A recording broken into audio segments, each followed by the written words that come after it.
Hey guys, Robert here, and I got another special guest with me today as I have Stephen Kick, from the CEO of Nightdive Studio. And thank you so much for being here. I mean, Nightdive has done so much to restore a lot of lost IPs and everything. I mean, that was kind of the point, right?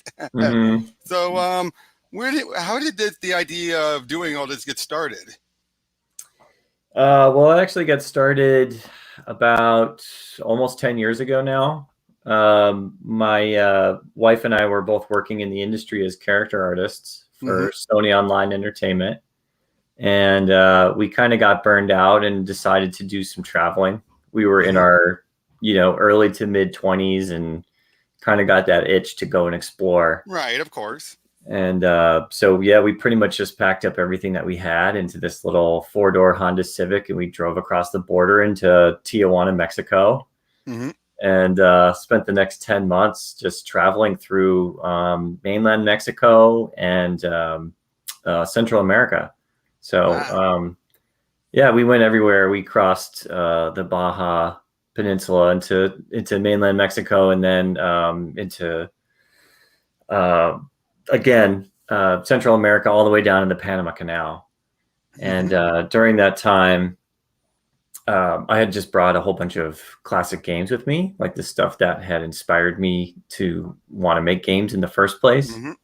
Hmm. Stuff like System Shock 2, Oh, yep. Fallout 2, Hmm. Grim Fandango, Curse of Monkey Island, Oh, yep. Great classics. Bunch of classics.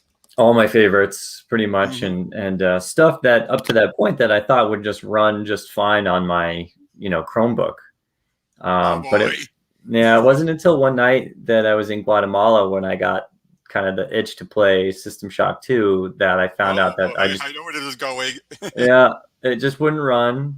Hmm. Nothing I tried worked. And then, my first instinct was to go to GOG.com because I just assumed that they would have it and that it would just run. You would think. You would think. Yeah. So it did, they didn't have it, but it was the number one requested game on their Hmm. site. And so that just led to me trying to figure out where the rights went. Like, what happened to System Right. Shock? How did, you know, possibly one of the most influential video games of all time just kind of get lost? Right. And I had discovered using the Wayback Machine some old articles from G4 TV that Hmm. had kind of dived into, what happened to Looking Glass after bankruptcy. Right. And it led me to this insurance company in the Midwest called Star That. Insurance. But the last place you would think to have a games right. Yeah, exactly. So I just looked them up online and I found out who their general counsel was. And I just sent them an email and said, hey, what do you guys, do you have the rights to this? What do you have plans? Like, what, what are You you never doing know. with it? Some people do, sometimes they decide to go into gaming. Sometimes they don't. Yeah. And they wrote me back like almost immediately. And they're like, oh, yeah, we've got these. Like, what do you want to do with it? Do you want to make a sequel? And as much as I would have loved to have had the capacity to do a System Shock 3 just then and there, the fact was I was in the middle of the jungle in Guatemala with Right. Of maybe a course. couple $1,000 to my name. So I pitched them the idea of just re-releasing the original games Hmm. digitally, Right. and they loved it. They were like, okay, sure, like, Hmm. let's write up the paperwork, let's get started. What's the name of your company?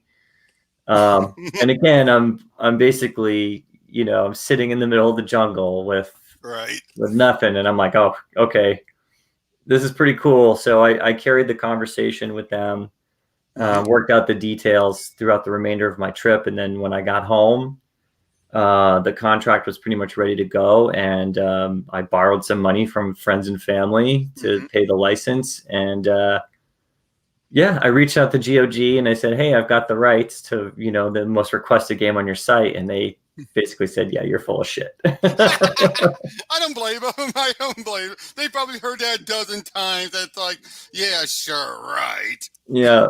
So I sent them the copy of the contract, under NDA, and they were like, "Well, all right, this is legit. Let's do it." So the game came out, I think, on I want to say it was like Valentine's Day, Mm-hmm. 2012 or something like that. Thereabouts. I recall that day. I do recall that day.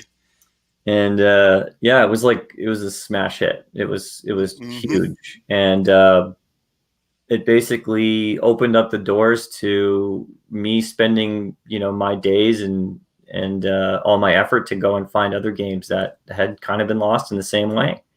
And Yep. it's just kind of been this never ending Oh uh, yeah. you know, uh, exploration into games history, into legal rights, into Mm-hmm. yeah. So Oh that's yeah. what I I do mean, now. yep. One of your more both famous and unfortunately infamous cases was trying to get No One Lives Forever. Unfortunately, that is such a headache. I don't blame you. It's Yeah. I eh, mean, it's the cool thing is that we deal with all the same people now, all the mm-hmm. same people in the industry that handle the business side of things, Right. and sometimes all it takes is like a regime change, like when Mm-hmm. Fox was acquired by Disney, to open some doors that Right. were previously closed to us, or I mean, most notably, like when we do bigger projects, like when we did Mm-hmm. Turok. Oh yeah. That was a proverbial feather in our cap that we could say, hey, look what we did with this franchise that sold 1 million units in Right. 1997 or whatever. Mm-hmm. So Um, never say never, of course. no, I mean, Right. I've said it 1 million times, but like I'm not going to stop until either A, it comes out through some other avenue, or B, we do it ourselves. So Right. Kind of like what happened with Power Slave Exhumed, where the DOS rights was done by one person, but you guys are doing the PlayStation set, the console version. I mean, how did that come about? Like, you having the rights to one and someone getting the rights to the other. well, Throwback Entertainment owns all the rights to the property, Oh, and so all we right. licensed that from them to do the console versions. Okay. I did not know that. I did not realize that. Yeah, so they had decided to release the DOS version, which is a completely different version of the Right, I game. know. Yep, I recall. That's one Um, of the unique things about that game. hmm And yeah, one of our lead engineer on the KEX engine, Sam Yep, Kaiser, he had previously worked on Power Slave EX as a yep. passion project, and so yeah, that whole time, uh, as much as I would have loved for him to continue working on that as a hobby Hmm. project in the way that he had, Right. the right situation back then was a bit more muddier, and Yeah.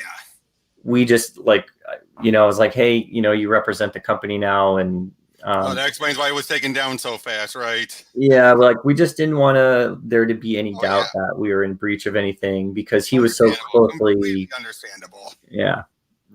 But thankfully, all that got cleared up when Throwback entered the picture and said, "Hey, we've acquired the rights. Let's do this officially now." So that's where Oh, we're yeah. at.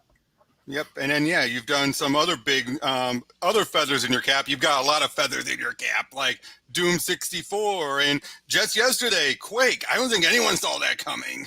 Yeah, that was so difficult to not want to tell everybody right away. Of course. Of course. Of course. I mean, I wouldn't blame you. But yeah, how long has that been worked on? The Quake, what would you want to call it? A remaster? Oh, well, not remaster, because that'll be a separate thing. But I retooling. mean, they've been referring to it as like a revitalization. Revitalization. But yeah, how long has that been Um, worked on? so, I mean, remaster could also probably fit into that Right. category to some degree. But all that started at QuakeCon in Ah, 2019, or the last oh wow. QuakeCon. Right. We had been working on Doom 64, and they asked us, or it asked us, and Bethesda asked us to Mm-hmm. fly down to Dallas and to meet with them. Right. And we had a meeting with Kevin Cloud, Right. and he basically pitched us on doing Quake, and we were just like, yeah, of course, like not even a question, just sign us up. Right. Of course. I mean, it's one of the classics. Yeah, it's one of my favorites. Yep. Looking over the wiki article of the other IPs you have, one of the biggest number wise is the Humongous Games. Now that was originally Atari, right? And then How did you, and what led to you guys to getting the rights? Um, so yeah, Atari had acquired the studio Hmm. back when they were still making games in the 90s and Right. probably early 2000s. And then when Atari went bankrupt, Hmm. probably like 8 years ago. I keep forgetting Uh, that they went bankrupt. I keep forgetting that. well, yeah, it was. They basically just had to sell off a whole bunch of their assets, which Hmm. included a lot of their IP, which the Humongous Games were part of. And Right. we were originally part of that whole auction, and we wanted to bid on some stuff. But at the time, we were still relatively small, and we just didn't have the bankroll, the capacity to bid against some of the larger companies out there. And I was very interested in the Humongous Games because Hmm. I was a bit older when they came out, but Oh I yeah, still really same loved. here. Yeah, I was attracted to Spy Fox because I just loved Oh, the I didn't know style. about the two versions. That was like until more recent thing when I found out. Oh, you have one that sounds like Don Adams. They have another one that's a bit more of a James Bond voice in the UK. I did not know that Yeah, until it's relatively kind of recently. interesting. Yeah. But yeah, as part of the proceedings, or as part as becoming a qualified bidder for that Hmm. auction, is we got information as to who bought what. Hmm. So when we got outbid for the Humongous stuff, I just basically went to the company that outbid us and I said, "Hey, we can do all the work. We can Hmm. create all the assets. We can get all this stuff running on modern systems using ScumVM. We can re-release it on Steam and some of these Right. other platforms." And they basically said, "Hey, yeah, I mean, we might as well just turn around and start monetizing this right away to you know, Right. reintroduce the Humongous brand and then, hopefully recoup some of the money they spent on the IP." So, yeah, that was a huge project. I think in the course of like 2 months, we released 30 plus games Hmm. that all needed their own assets, that all needed trailers, that all needed, compatibility. We searched everywhere for all the localized versions that we can of all the Right. games.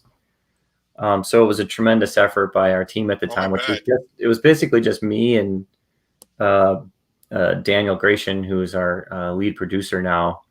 He Hmm. was my first employee. So yeah, it was like just the two of us, and then I got my wife to do some of the store asset stuff because she was an artist and she could basically cut things out in Photoshop and recreate Right. some of that promotional art. So yeah, it was the three of us, and we just got it done. Right. And then of course one of the big efforts was when you did the Strife Veteran Edition, how that was basically one of your having to redo from the ground, almost, I wouldn't say entirely from the ground, but you didn't, if I remember, if I'm reading right, you didn't have full access to the source because it was lost. So you basically with Samuel had to rework it. It was Samuel and James who Mhm. were really the driving force behind that because of their I guess their how do I put it? It's like they were just such big contributing members of the Doom community for so long Oh yeah. that they had such an intimate knowledge of the engine and of Hmm. some of the source port stuff like Chocolate Doom Oh that yeah. they were able to rework that game so quickly and so accurately without the original source that enabled us to do that. Because I mean, as you know, it was a id Tech game, Right. and it just had some features in it that no one had really done before.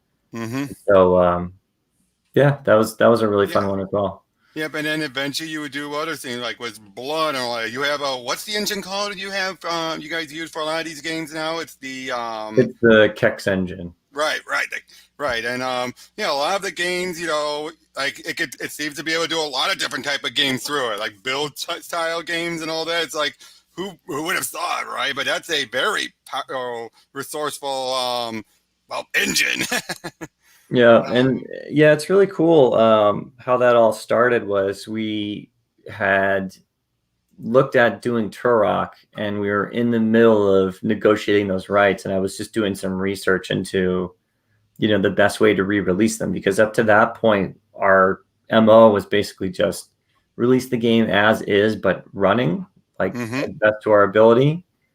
And normally that just employed the use of emulators like ScumVM or DOSBox, Right. or whatever GOG kind of came up with. They would, hack into Yeah. their. I always find it interesting their ways of doing some of their exclusive games. Yeah, they would. I mean, it was basically just like EXE, DLL, Right. Tinkering, that kind of thing, which was basically, it's the bare minimum. And sometimes that was all that you needed, and the game would just run fine. But with Turok, I knew that I wanted to do something a little different. Mostly because when you start getting into like the Windows 95, Windows 3.1, Windows 98 games, it gets more and more difficult to emulate. Right. And Yeah, there are. definitely. I've noticed that there's still some games that I would love. Maybe you guys or someone to get the rights to, like Zombie Wars, Halloween Alien Carnage 2, where good luck trying to play that without a Windows 98 emulator, and those things are finicky as hell. Yeah, it gets to be kind of obnoxious trying to get them to run, and so during the research phase, I had discovered that Sam was reverse engineering Turok 1 on his own as a hobby project, using this engine that he was creating called the EX Engine. And so I reached out to him and said, "Hey, we're going to get the rights to this. Do you want to join my team, and do you want to turn this into a essentially a commercial project?" And he jumped on that. And when we announced that we were doing Turok, some of the original developers reached out to us and actually just gave us the source code, which was very, very fortunate. So Sam could more or less check his reverse engineering work against the official code. And that also kind of sped up the development. But what that enabled us to do was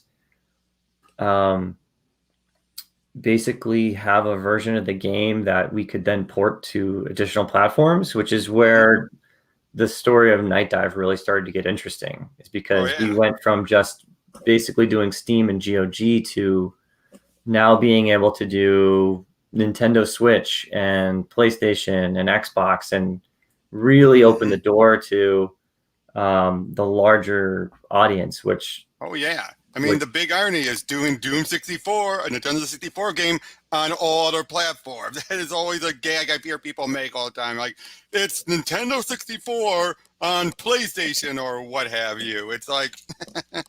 Yeah, at the time, too, what was really neat was Nintendo reached out to us after we did Turok, and they said, "Hey, did you guys know that the very first Nintendo or the N64 game for the Switch was your guys, like was Turok?" And we're like, "No, we had no idea. Like, we just would have assumed that, Mario 64 and, Zelda and some of those other things would have been on there first. But, we kind of were the first ones there. And that's kind of a badge of honor that we have." Definitely.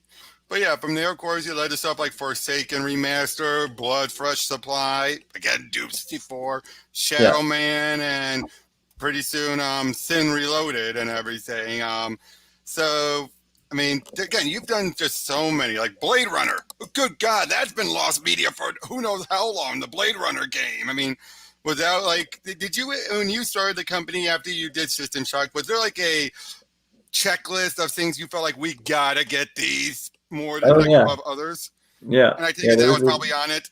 Yep, there was a huge list. There's still a huge list. But back then we were kind of, because we were so new and because we were, our business model was still kind of untested.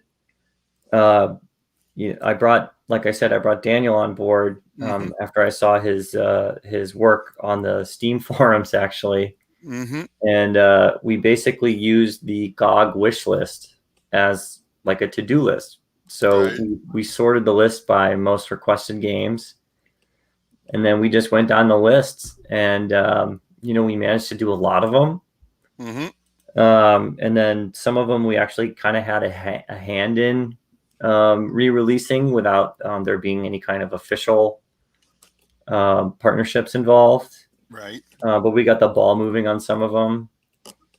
And then yeah, there was just a list that he and I both had internally that were like, okay, well, while we're doing this, we're also going to look for these, regardless of how well they're going to do commercially. They're just things that we loved and that we You don't want loved. to be lost to time. You don't want that. Yeah. Yep. And I take it Blade Runner was probably one of the higher ups on that list because that's been such a fan beloved, like I had to go to his website called Collection Chamber. Don't know if you heard of it. That guy has has been able to, in his own way, bring a lot of games to modern systems. And then if it ever comes into a being sold, he takes it right off because obviously it's like, okay, it's officially out. You don't need me. Mm-hmm. But is there any type of specific games that you're really been trying to get? I mean, not counting No One Lives Forever, of course, that you haven't yet. Like, yeah, like are there any ones that you really want to, but I'm not saying you've given up, but it's like odds are not in your favor. Yeah, I mean, there's always ones that I've gone after and then kind of hit a brick wall. Mm-hmm. I was just talking to some people like the day before yesterday. ScumVM just released some updates that's going to allow them to emulate Macromedia Director games. Ooh. And there's some stuff out there like the Inscape trilogy is what I refer to it as. So like you've got the Dark Eye, you've got the Residents, Bad Day on the Midway, and then Drowned God. And those three games are very, very special to me. Not a lot of people have even heard of them, let alone played them. And the Dark Eye, I've heard of at least. I've never played it, but I've heard of it. Yeah, and it's just one of those ones where, like, there's not even really that much coverage on, some of the YouTube channels that I frequent, LRG or... Oh, actually, I have played it because that guy I told you about, Collection Chamber, he did trying to make it work on PC to the best that he's able to. So that's one of the games. And it's like, yeah, that is a game I wouldn't mind seeing, in a more official capacity. Mm-hmm. I mean, we'd probably only be able to do as much as he's done so far because reverse engineering those games is a very time consuming process. And and unfortunately, like I mentioned earlier, like the commercial viability is just not really there. Like if I had all the money in the world, of course I would want every game to have the same treatment. But the reality is, like, if ScumVM can emulate those games to a point where we'd feel confident releasing them, then that might renew some discussions with the IP holders, because before they're like, okay, well, what can you do? And we're like, well, I don't know, like we'd have to look into it and we'd have to invest some money, and it just wasn't viable at the time. But this might open up those doors again. Right. Question: have you ever considered? This is probably going to be my only big, ask you about this. Have you ever considered the Super Solver games? Treasure Mountain, Gizmos and Gadgets. Did you ever consider those? No. I'm actually pretty unfamiliar with those. Oh, educational. Okay. Yeah, the educational games. Like I said, Treasure Mountain, Treasure Mastorm, games like that. Like I said, Gizmos and Gadgets, where you play as, well, Super Solver, you deal with this villain called Morty, the Master of Mischief. Never heard of him? I haven't heard of him. No, okay, that's fair. We have looked into some educational games. We had a conversation with, I think it was the Learning Company who had acquired the rights to all the Oregon Trail games. I think they worked on those games. I think. Yeah. Solver games. So yeah, and that was another thing too, where we went to them and we're like, hey, you've got all these games, and some of them run in DOSBox, and some of them are this and that, and there's really no reason not to put them out there, just for people to enjoy. Like even if you're going to play them for. Oh, yep, they definitely did do those games. So yeah, that would be right in their catalog. Yeah. So those games might have been something that we had that in our research that we would have just wanted to do simultaneously. But yeah, that's the thing. It's like we are definitely more known as the company that goes after like classic shooters now. That's kind of our Oh MO. boy, yeah. But really anything that's any game that's lost is kind of on the table for us. It just so Right. happens to be that, we like to do the shooters and the shooters are available. So I can understand where you get that reputation, how they could kind of, I don't want to say bite you in the butt, but definitely pigeonhole you. yeah, I'd say, but it's a good pigeonhole to be in. Oh, definitely, especially with some of the games you got access, and obviously, of course, you have System Shock, the remake you guys are working on in house, and I'm one of the backers there. But Oh, don't worry, thanks. I'm one of those that's actually being patient. I'm like, hey, I'm just getting a digital copy. I'll wait for it when it comes out because trust me, I'm just saying it from my own opinion. I avoid any of the usual spots because it's just like, oh, okay, guys, we get it. Could you knock it off? Yeah. Those types. But I'm like, I'm waiting for it. I cannot wait. It looks amazing what you guys have been working on. Yeah, thank you. Yeah, it's yeah, and I really appreciate the patience too, because I mean, we've just seen there's no other reason. I mean, there's so many examples of what not to do now in terms of Right. releasing a game before it's ready. Mm-hmm. And I mean, we're going to avoid that at all costs. I mean, there's Definitely. absolutely no incentive for us to release it ahead of time until it's at a stage where we're in love with it. Right. And we're getting there. I mean, we're spending a lot of time and a lot of effort on You are making this aware thing that as on good as GOG there is an actual date there that everyone is bringing up, and it's like, oh, okay, come on, guys, really? Can you please? Yeah, that we're going to address that really soon. But the game is not coming out at the end of this month. I figured. But like I said, I'm being patient. I'm excited for it. It's going to be worth it. I can feel it's going to be worth it. Yeah, and it's not, it's one of the things that we're just going to have to address. It's like, yes, we know you're going to be disappointed that it's not going to be out now, but right, you don't want to play it right now. It's not It's not ready. I know exactly. It's like, do you want it out now in a broken, incomplete state, but hey, it came out on time, or because how many games have done that, right? Where they're like, I just had on a few days ago. I had the Mike J from Running with Scissors. Do you want a Postal 3 or do you want a Postal 4 that they're working on fine tuning? Yeah. So yeah, because we all know, anyone who's played it knows how broken that game was. yeah. So yeah, I mean, that's our number one priority is that we just, and the fact is that System Shock is such a huge. It's just a big game. I mean, there's so many people that refer to it as the granddaddy of the immersive sim, and its legacy is so tied to the industry in so many innumerable ways that. Well, yeah, it's so funny. Everyone keeps thinking about 2, but then with 1, it took until you guys can make getting on the modern systems. But it's like 1 should be recognized just as well as 2. 2 shouldn't just because it tied eventually was you're the guys working on going to BioShock. It's like no. 1 is just as important, guys. Don't just give all the credit to 2. Yeah, but yeah. With that being said, it's just. I mean, it's more important than ever that the game is just as good as it can possibly be on launch. And our reputation, I like to think that it's pretty big right now. Like it's high. Like there's high expectations. There's a level of quality that we have to meet now because of all the other things that we've done. And I mean, it would ruin me if we released a game that was just trash. Oh, exactly. I take at the same time you guys are also working on the System Shock 2 Enhanced Edition at the same time, so that way it'll be ready for release alongside. Yeah, and that's one of the things that that we just felt would be a really nice bonus to everybody like yourself that backed us early too. It's like we gave when we did the source port of System Shock 1, we gave that to all the backers. As like a hey, thank you, for your patience and your continued support. Yep.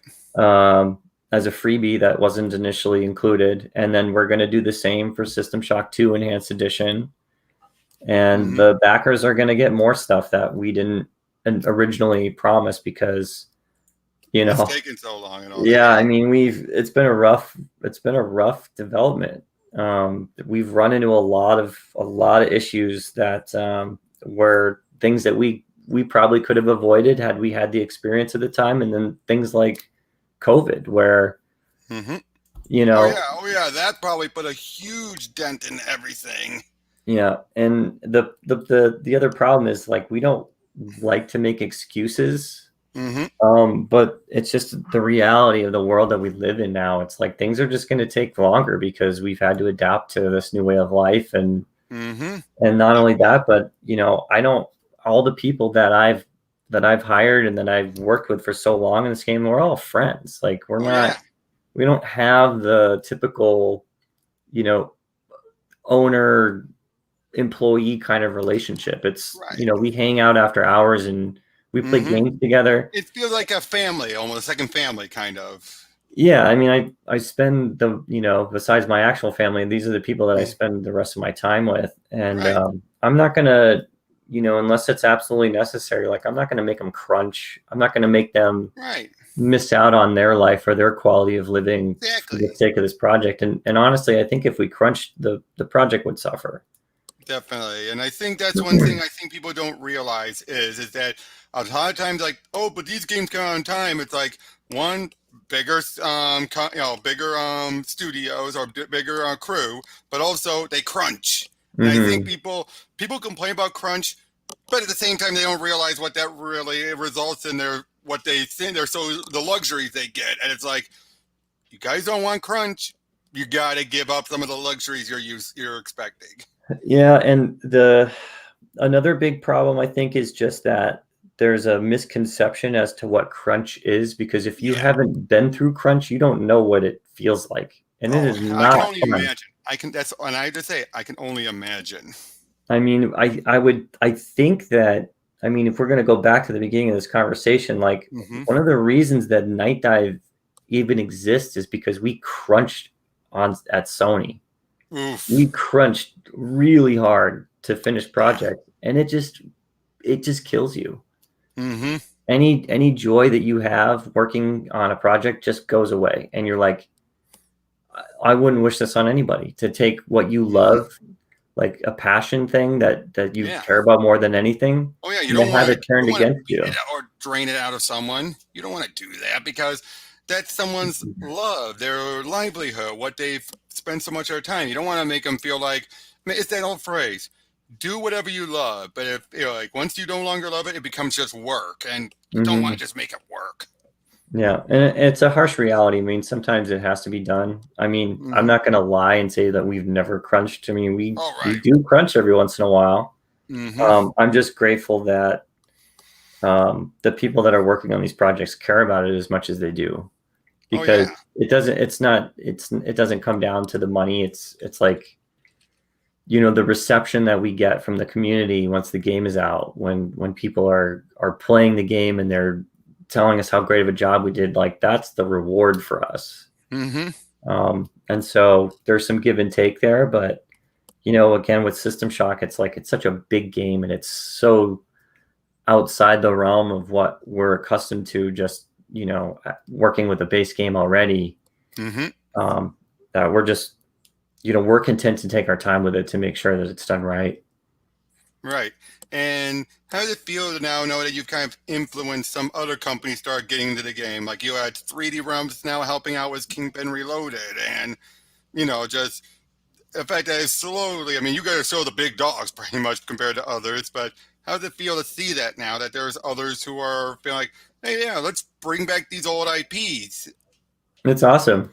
I mean, that's Hmm. all that I ever really wanted, was for people to be able to enjoy these old games again. Hmm. And the fact that there's so many more developers that are doing that and enabling that, just it makes my heart glow, because we can't possibly do all that on our own. Right. And the fact that they want to do that and that there's an audience now for it is just like, Hmm.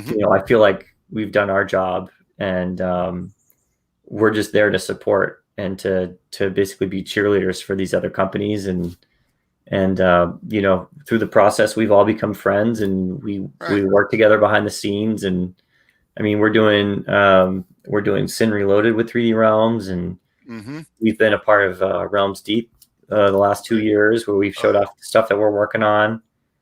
Yeah, it's just exciting. I just love it. I couldn't be happier. And now with the obviously back to Power Slave Exhumed, this would be one of the cases of bringing something that was a console game to PC.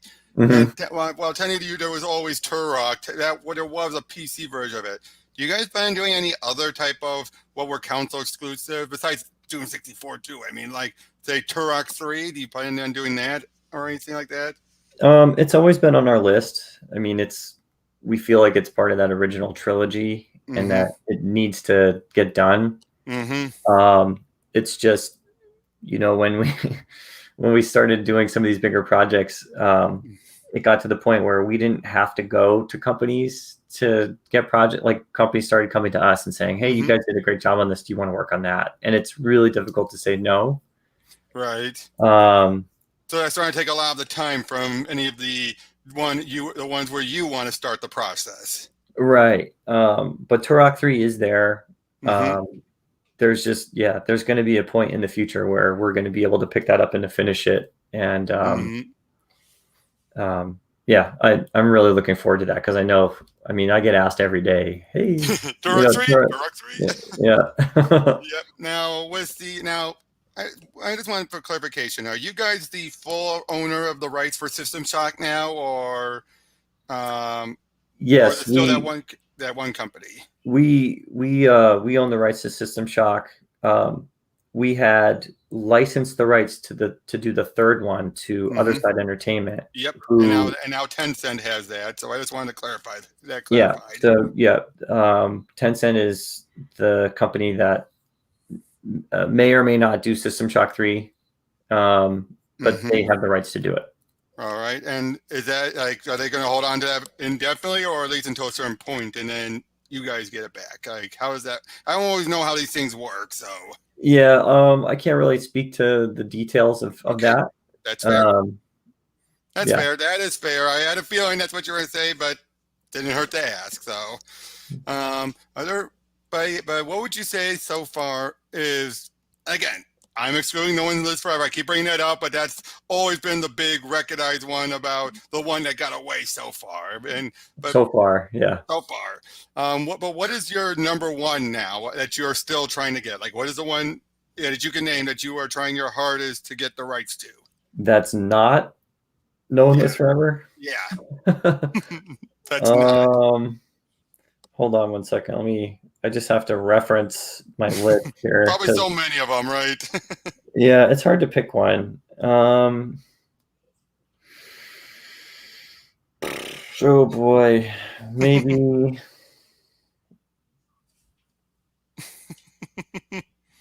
Aliens versus Predator 2. Oh yeah, that's a good one.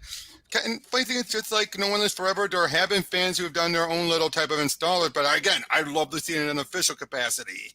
Because that and its expansion pack have been like, you have the first one, you have the third one, you have Colonial Marines, but where's 2? And I know because it was a different company and all that, but still, it's like, but that was a weird era, wasn't it? Where you could have a different company get it, but they would still make it a sequel. It's like, well, that was, that's another Monolith game.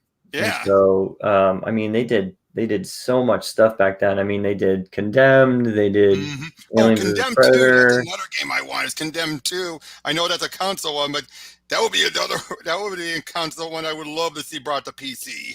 Yeah. We've been in discussions about that one before with Jace Hall. But that was a number of years ago. But again, now with what we've done and what we've accomplished, that doesn't seem like it would be out of the realm of possibility if we were to restart that conversation. But yeah, like Monolith just did so much stuff back in the 90s. And it was for a number of different companies. Like of course, No One Lives Forever was 20th Century Fox. Which, they published their games through Vivendi. Yep. And then No Or one, Blood, or they did Blood. They did the Blood games, of course. yep, and that was with GT Interactive, which got acquired by Atari, and Yep. then Aliens versus Predator was um, again 20th Century Fox, but Yeah. they got acquired by Disney. So Disney owns Yep. the Aliens franchise. And But then that game was Shogo. Sorry. published by, Activision, Mm-hmm. Oh Sierra. yeah. And so it's like, yeah, Oh that yeah. Especially. all the way that they did business back then Yeah. was just nuts because they did so many different games with so many different partners. Exactly. And they were perfectly fine at the time because it's like, video games, nice side brush. Nowadays, video games are like, oh shit, video games, big thing. We're not gonna let it go. And yeah. Yeah, I mean there's less of those types of developers doing those types of projects now. It's all, like what Monolith does now. I mean, it's all Lord of the Rings through Yep. Warner Brothers. Exactly. They don't do, I'm sure that during the time that they were working on Blood, they had just finished, or they had another team working on Claw, and then Oh they were yeah. already going, oh, we've got these really cool ideas so that, when we build this next 3D engine, we're going to do Yep. The List Tech here, engine. we're That's going a to great do engine. this, we're going to do that, we're going to do, Yeah. like you said, we're going to do Shogo, we're going to do all these Oh cool yeah. things that just are our ideas Mm-hmm. and not some, licensed property. Tron 2. Yeah. So, Yeah. It's like, and like I say, it was the No One Lives Forever. Part of me wish they never did Contract Jack because boy, howdy, did that kill the momentum they had. It's like you had two great games, and then you did a third one that was pretty much a test bed, and you decided to release it. What the heck? yeah, I don't know the whole story behind Contract Jack. I've Yeah. actually never played it. Oh, Um, I have. It is pointless. It is one of those just. It's an arena shooter. Well, except without the arena. Basically, it's a run and gun, almost no story, which is what you love about the games. And the guy has almost no personality at all. But what loose story they have is between 1 and 2. And it's like, mhm. okay. Uh, Yeah, I've often thought never that. meet Kate in the game. You get posters, but you never run into her. Mm, yeah, that would have been kind of cool. Mm-hmm. Um, but yeah, I'd often thought, like, in the far off future, if for whatever reason we are never able to get it, Mm-hmm. the next best thing that we could probably do is a spiritual successor. So, Right. but Which it's that would not be the same. yeah. Kind of like how Sri Rams is doing a spiritual successor to Hexen with Graven, kind of like that. Yeah, yeah, So, yeah. Hexen and Heretic. Yeah, that's another one where mm-hmm. maybe one day, Activision will open their vaults again and let Mm-hmm. people kind of have fun and experiment. But we'll see. Exactly. Now, would you like to think that bringing back a lot of these retro games? I've always been of the belief, this is my own personal belief, that you guys kind of inspired the boomer shooters eventually by bringing back some of these lost retro games. I mean, would you like to think that, or do you think that I won't take credit. Definitely not. right? I think that the advent of the boomer shooter it was just a natural evolution Right. to, or a natural kind of reaction to the Call of Duties and, Mm-hmm. the Doom AAA. 2016s and all that. Yeah. Well, I mean, Oh no, that kind of helped. That probably helped encourage it. yeah, I would say that Doom 2016 I mean, I love that game. Oh I love yeah. Doom Eternal. They're some of my favorites. And I think that they did, they went away from what, Modern Doom shooters 4 was do. supposed to do, Yeah. or what it started out as being, and they went back to that formula that, Oh yeah. Especially the fact that that we. originally it was going to be a Call of Doom type of Call of Duty. Mhm. So yeah, I mean, we probably had a hand in it, at least in the Mm-hmm. resurgence of it. But I Right. fully give credit to the developers. The Mm-hmm. people that are making those games, Man Fury, Dusk, Yep. of course, New Blood. Medieval, New Blood, my buddy Dave Austri. I mean, Yep. I'm talking with him, trying to get an interview. So. yeah, he's completely insane, but I love him. From looking at the Discord, that's the impression I'm getting. But when I look at the Discord, but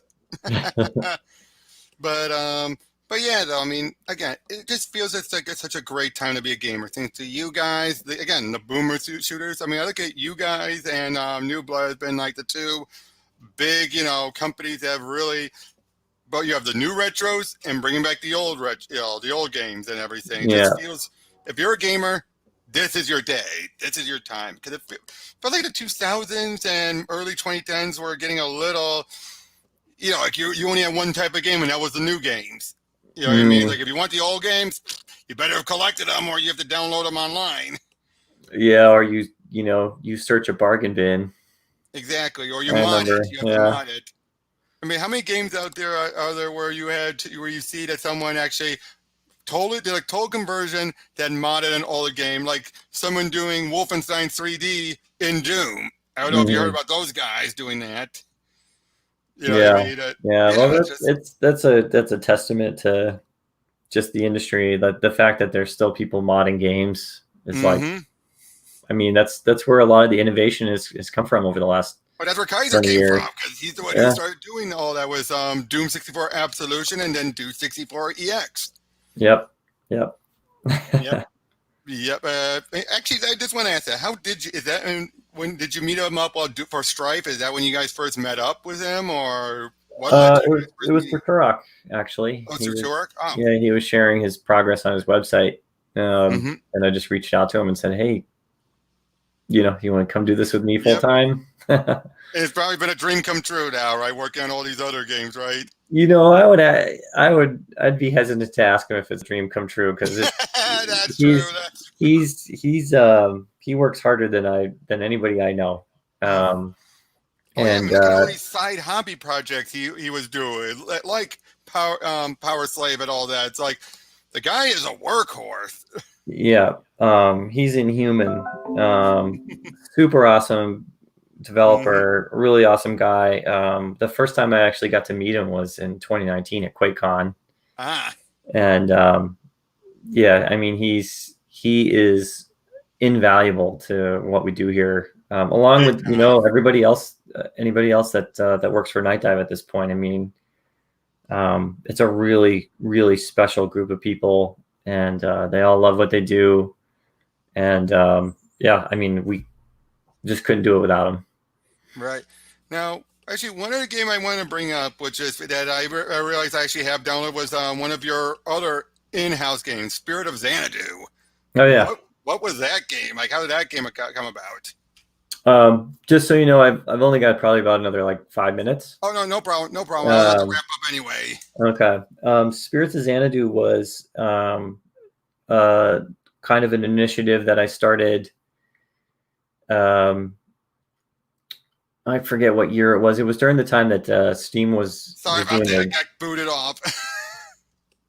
Yeah, no problem. The Spirits of Xanadu was something from when Steam introduced Greenlight. Mm-hmm.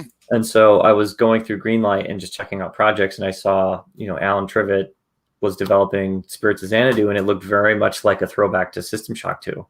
Mm-hmm.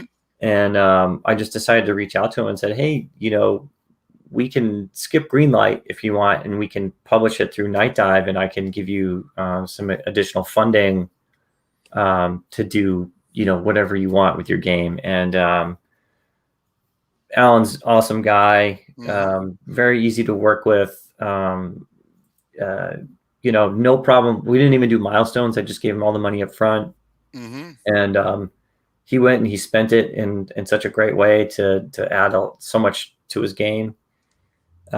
He hired voice actors and artists to Mm-hmm. to, to polish the experience, Oh yeah, and I bought that game a while ago, and I've really enjoyed it. I just wanted to know about that one, since that's considered one of your developed games. So I was just curious. So yeah. yeah, that was all Alan. Mm-hmm. And yeah, we recently just put that out on Nintendo Switch. So yeah, it was a great opportunity. We haven't done anything like that since, though, Right. just because we've got so much other stuff going on. But and not only that, but there's so many avenues for indies to take now to publish their own game, Mm-hmm. that a lot of it is like, I just kind of don't want to get in the way of other people. Right. Like I see something really cool and I'll reach out and say, hey, do you guys want to, partner up? And they're like, no, we're good. All right. And I'm like, all right, cool. Like, I can't wait to play it, Right. Well, So, yeah. So again, thank you so much for doing this. Keep up the great work. And yeah, I cannot wait for the remake, System Shock remake. I can't wait for all the games you have coming forward. I cannot wait. And just, yeah, keep up, getting all these lost IPs restored. great. Awesome. Thank you so much. Yep. No problem, man. I'm going to be signing off as well. So catch you all you guys later.